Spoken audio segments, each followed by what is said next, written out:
L'histoire se passe à Dapong, dans la région des Savanes au Togo. Monsieur Combaté est un maçon. Il fait la rencontre d'une jeune fille, Tani. Tani vient d'abandonner les classes, en classe de première. Les parents de Tani sont pauvres. Ils n'ont pas pu financer les études de Tani. De commun accord avec les parents de Tani, Monsieur Combaté décide de financer les études de la jeune fille. Tani reprend les classes jusqu'à avoir le bac.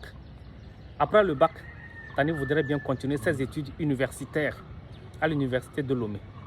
Mais ses parents n'ont pas les moyens.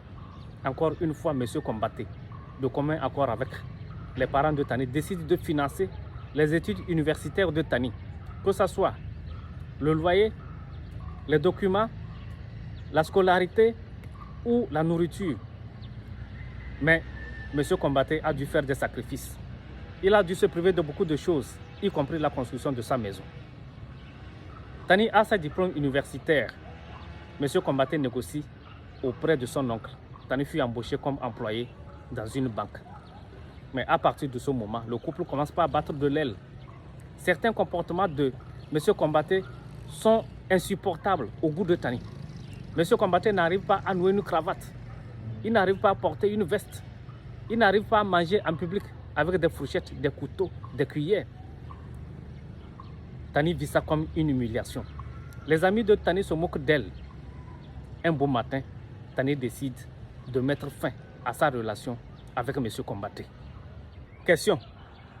À la place de Monsieur Combaté, que feriez-vous après avoir perdu plus d'une dizaine d'années, après avoir perdu du temps et de l'argent? Deuxième chose, à la place de Tani, que feriez-vous? Allez-vous vivre ces humiliations, ces moqueries? Troisième chose, quelles leçons pouvons-nous tirer de cette affaire? Surtout quand on sait que très souvent, ceux qui financent les études ou les apprentissages des filles finissent par être éjectés. Dernière chose, quel conseil avons-nous à donner à Tani et à Combaté en tant que parents?